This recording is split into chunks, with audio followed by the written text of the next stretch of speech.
इस वीडियो में आपका हार्दिक स्वागत है। मैं हूं पत्रकार योगेंद्र योगी।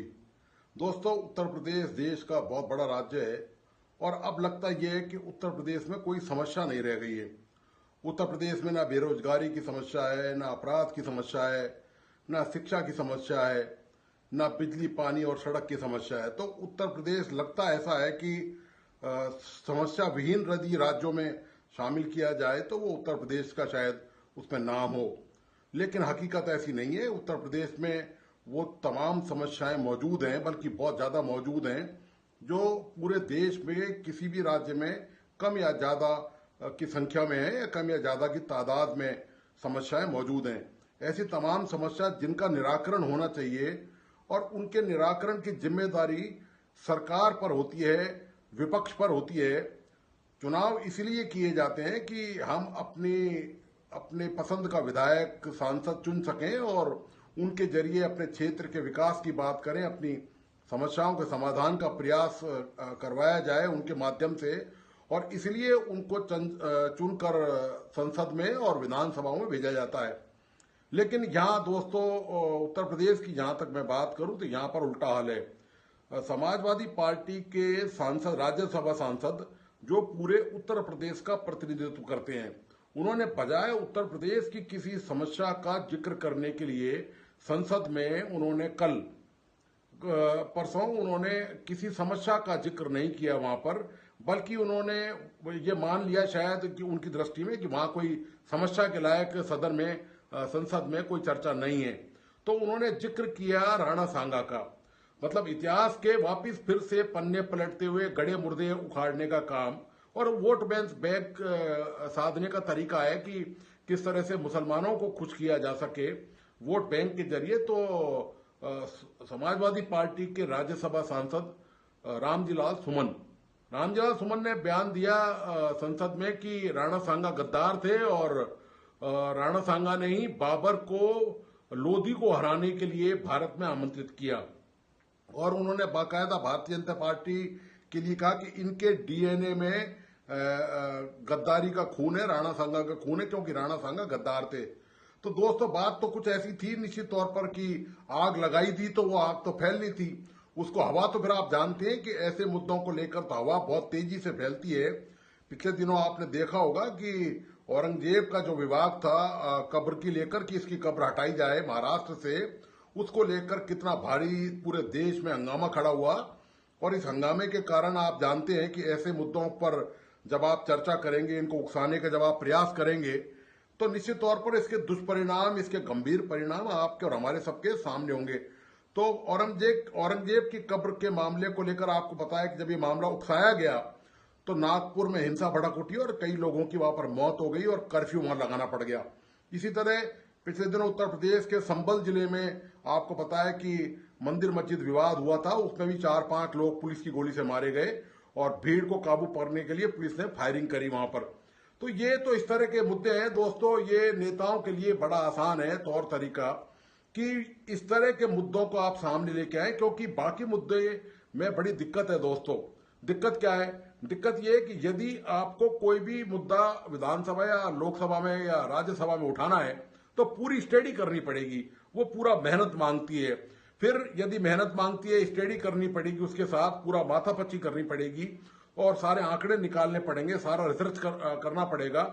पूरे राज्य के विकास की बात हो या देश के विकास की बात हो तो आंकड़ों सहित पूरे तथ्य हाउस में रखने पड़ते हैं, उसके बाद ही उस पर चर्चा होती है। फिर कोई सरकार मानती है या नहीं मानती, वो एक अलग विषय है।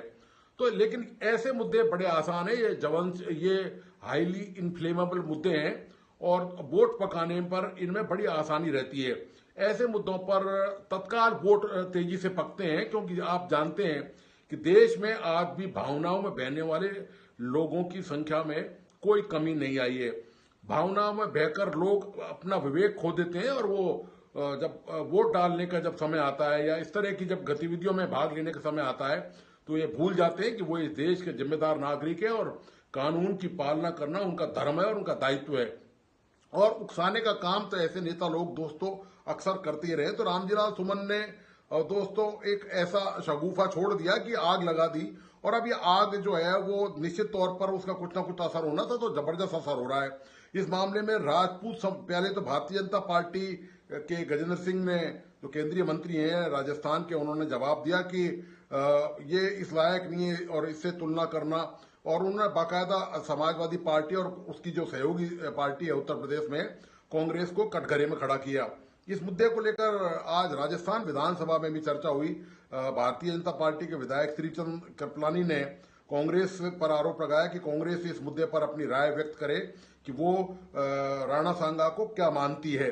लेकिन इस मुद्दे को लेकर काफी हंगामा भी हुआ और इस मुद्दे पूरे विवाद में अब जो है वो राजपूत संगठन भी दोस्तों कूद पड़े हैं। तो करणी सेना ने घोषणा कर दी है कि जो समाजवादी पार्टी के सांसद रामजीलाल सुमन को जूतों की माला पहनाएगा, मुंह काला करेगा उनका, और उनको 5 लाख रुपए का इनाम दिया जाएगा।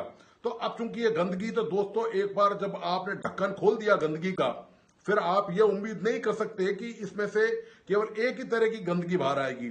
उसमें से फिर आपने मेन गटर का जब ढक्कन आपने खोल दिया है तो उसमें से तमाम तरह की गंदगी बाहर आएगी। तो ये गंदगी फैलाने का काम है दोस्तों, ये नेता लंबे समय से करते आ रहे हैं, ये कोई पहली बार नहीं है।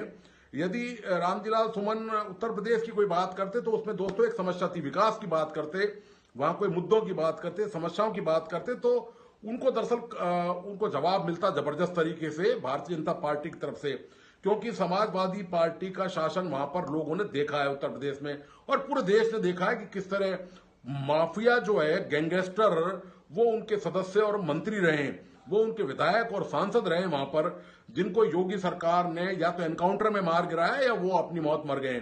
चाहे उनमें मुख्तार अंसारी हो और दूसरे जो अतीक अहमद हो और तमाम जो दूसरे माफिया हैं, उनका सबने नाम सुना है, उनके कारनामों के बारे में पूरा देश जानता है, पूरा उत्तर प्रदेश जानता है। तो यदि समाजवादी पार्टी ऐसा कोई भी मुद्दा कानून व्यवस्था का या विकास का उठाती तो उनको भी ये जवाब देना पड़ता कि आपकी सरकार से बेटर काम उत्तर प्रदेश की सरकार में हुआ है, इसका जवाब भी उनको मिल जाता। तो ऐसे मुद्दे को छेड़ने के बजाय उन्होंने बहुत ही होशियारी से, बड़ी चालाकी से एक ऐसा मुद्दा उछाल दिया जिससे देश में बवाल हो जाए, देश में हिंसा भड़क उठ सकती है, जिस मुद्दे को लेकर सांप्रदायिक तनाव हो सकता है, ये जानते हुए भी कि इसके क्या दुष्परिणाम निकलेंगे। और दुर्भाग्य की बात देखिए, समाजवादी पार्टी के प्रमुख अखिलेश यादव ने इसका ना तो रामजीलाल के खिलाफ कार्रवाई करना तो दूर, अपने पार्टी के सांसद के खिलाफ कोई कार्रवाई करना तो दूर, इस जो आरोप उन्होंने लगाया राणा सांगा पर उसका खंडन तक नहीं किया, उसकी भर्त्सना तक उन्होंने नहीं की है। और यही कांग्रेस पिछले 24 घंटे से, इस बात को ज्यादा हो गए, 48 घंटे हो गए, चुप्पी साधे हुए। ना राहुल गांधी की तरफ से कोई बयान आया है राणा सांगा को लेकर, ना मल्लिकार्जुन खड़गे की तरफ से कोई बयान आया है, ना पार्टी के किसी और प्रवक्ता या बड़े नेता की तरफ से कोई बयान आया है। क्योंकि कांग्रेस को भी आप जानते हैं कि कांग्रेस भी जो है कोई ना कोई रास्ता इस तरह का कोशिश करती है कि मुसलमानों का वोट बैंक जो है वो कैसे सधे। दरअसल उत्तर प्रदेश में जो जंग है आपस में कांग्रेस में और कांग्रेस में और समाजवादी पार्टी में, सॉरी भारतीय जनता पार्टी में नहीं, भारतीय जनता पार्टी से अलग है इस मुद्दे को लेकर, जिससे तो समाजवादी पार्टी और कांग्रेस में जो जंग है वो मुस्लिम वोटों को लेकर है। वो अपने आप को मुस्लिमों का पैरोकार, सबसे बड़ा मसीहा, सबसे बड़ा त्यागी, सबसे बड़ा महान नेता बताना चाहते हैं कि देखिए हम मुसलमानों के लिए किस हद तक जा सकते हैं, हम समाज में घृणा फैला सकते हैं, हम विद्वेष फैला सकते हैं, हम आग लगाने का काम प्रदेश देश में कर सकते हैं।